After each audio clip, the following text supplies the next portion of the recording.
Hi, this week we're going to talk about public health.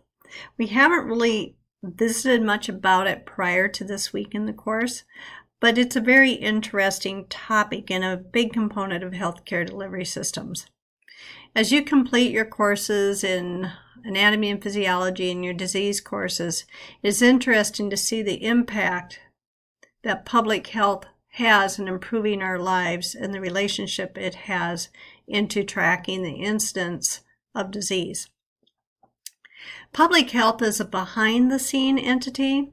It is constantly monitoring the health status of the country and your community, and they want to know what makes us sick, what makes us better, and what is happening in our country and around the world. In your future health statistics course, you will see some of these terms that are in these slides presented again, and you will also learn about the ins and outs for reporting communicable diseases and other events.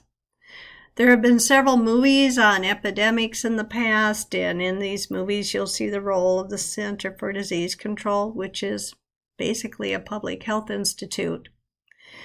But these movies all talk about pandemics, whether it's influenza or an unknown virus.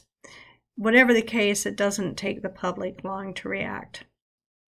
There's a lot of information and misinformation in the internet world, so it's smart to be a wise internet user and go to respected sites such as the CDC and the National Institutes of Health for information for any kind of communicable disease outbreak.